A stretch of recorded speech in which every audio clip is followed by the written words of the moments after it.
Alfonso VII, born Alfonso Raimúndez, called the Emperor, became the King of Galicia in 1111 and King of León and Castile in 1126.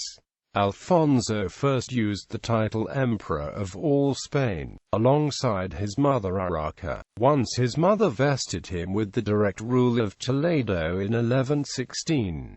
Alfonso later held another investiture in 1135 in a grand ceremony reasserting his claims to the imperial title. He was the son of Urraca of León and Raymond of Burgundy, the first of the House of Ivrea to rule in the Iberian peninsula. Alfonso was a dignified and somewhat enigmatic figure. His rule was characterized by the renewed supremacy of the western kingdoms of Christian Iberia over the eastern after the reign of Alfonso the Battler. He also sought to make the imperial title meaningful in practice, though his attempts to rule over both Christian and Muslim populations was even less successful. His hegemonic intentions never saw fruition, however. During his tenure, Portugal became de facto independent in 1128, and was recognized as de jure independent in 1143.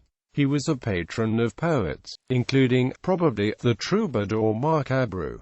Succession to three kingdoms. In 1111, Diego Gelmírez, Bishop of Compostela and the Count of Traba, crowned and anointed Alfonso King of Galicia in the Cathedral of Santiago de Compostela. He was a child, but his mother had succeeded to the united throne of Leon, Castile, Galicia, and desired to assure her son's prospects and groom him for his eventual succession. By 1125 he had inherited the formerly Muslim kingdom of Toledo. On the 10th of March 1126, after the death of his mother, he was crowned in León and immediately began the recovery of the kingdom of Castile, which was then under the domination of Alfonso the Battler. By the Peace of Tamara of 1127, the Battler recognized Alfonso VII of Castile. The territory in the far east of his dominion, however, had gained much independence during the rule of his mother and experienced many rebellions. After his recognition in Castile, Alfonso fought to curb the autonomy of the local barons. When Alfonso the Battler, King of Navarre and Aragon, died without descendants in 1134, he willed his kingdom to the military orders. The aristocracy of both kingdoms rejected this.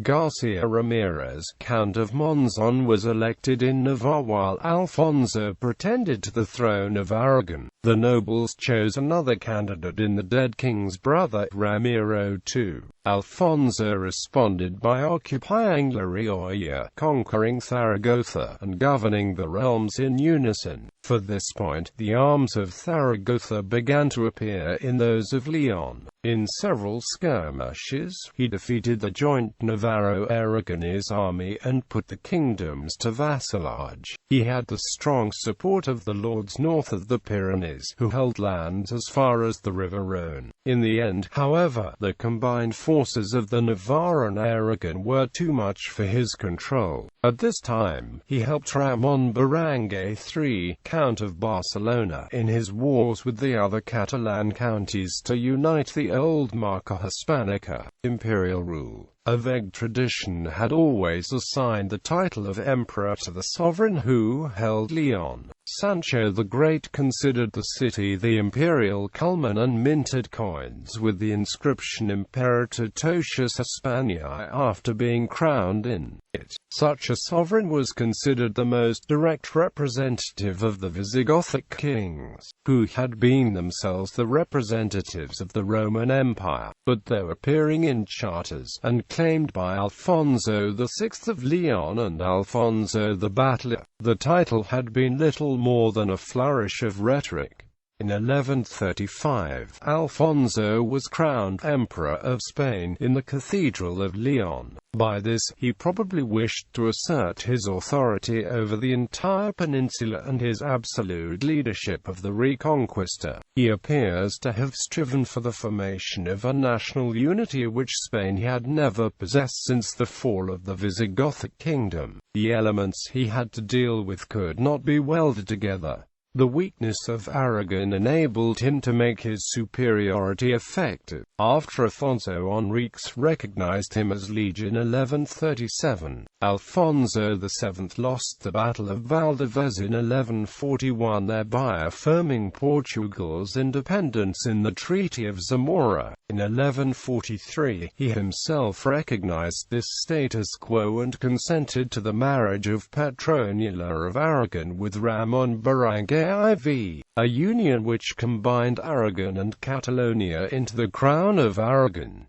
War against Al-Andalus. Alfonso was a pious prince. He introduced the Cistercians to Iberia by founding a monastery at Fitero. He adopted a militant attitude towards the Moors of Al-Andalus, especially the Almoravids. From 1138, when he besieged Coria, Alfonso led a series of crusades subjugating the Almoravids. After a 7-month siege, he took the fortress of Urraca near Toledo, and, as the chronicler Adefonso Imperatoris tells it, in 1142, Alfonso besieged Coria a second time and took it. In 1144, he advanced as far as Córdoba. 2 years later, the Almohads invaded and he was forced to refortify his southern frontier and come to an agreement with the Almoravid Ibn for the mutual defense. When Pope Eugene III preached the Second Crusade, Alfonso VII, with Garcia Ramirez of Navarre and Ramon Berenguer IV, led a mixed army of Catalans and Franks, with a Genoese Pisan navy, in a crusade against the rich port city of Almeria, which was occupied in October 1147. A third of the city was granted to Genoa and subsequently leased out to Otto de Bonvillano, a Genoese citizen. It was Castile's first Mediterranean seaport. In 1151, Alfonso signed the Treaty of Tudela with Ramon Berenguer. The treaty defined the zones of conquest in Andalusia in order to prevent the two rulers from coming into conflict. 6 years later, Almeria entered into Almohad possession. Alfonso was returning from an expedition against them when he died in Pass of Muradel in the Sierra Morena, possibly at Viso del Marquez. Legacy. Alfonso was at once a patron of the Church and a protector, though not a supporter of the Muslims, who were a minority of his subjects. His reign ended in an unsuccessful campaign against the rising power of the Almohads. Though he was not actually defeated, his death in the pass, while on his way back to Toledo, occurred in circumstances which showed that no man could be what he claimed to be, king of the men of the two religions. Furthermore, by dividing his realm between his sons, he ensured that Christendom would not present the new Almohad threat with a united front. Family. In November 1128, he married Berenguela, daughter of Ramon Berenguer III, Count of Barcelona. She died in 1149. The children were Sancho III of Castile. Ramon, living 1136, died in infancy. Ferdinand II of Leon. Constance married Louis VII of France. Sancho married Sancho VI of Navarre. Garcia. Alfonso. In 1152, Alfonso married Richeza of Poland, the daughter of Ladislaus to the exile. They had Ferdinand. Sancha, the wife of Alfonso II of Aragon.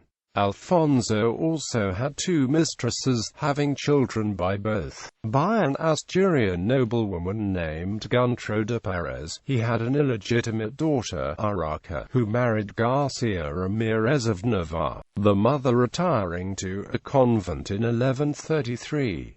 Later in his reign, he formed liaison with Urraca Fernandez, widow of Count Rodrigo Martinez and daughter of Fernando García de Hita, an apparent grandson of Garcia Sanchez III of Navarre, having a daughter Stephanie the Unfortunate, who was killed by her jealous husband, Fernan Ruiz de Castro. Ancestry.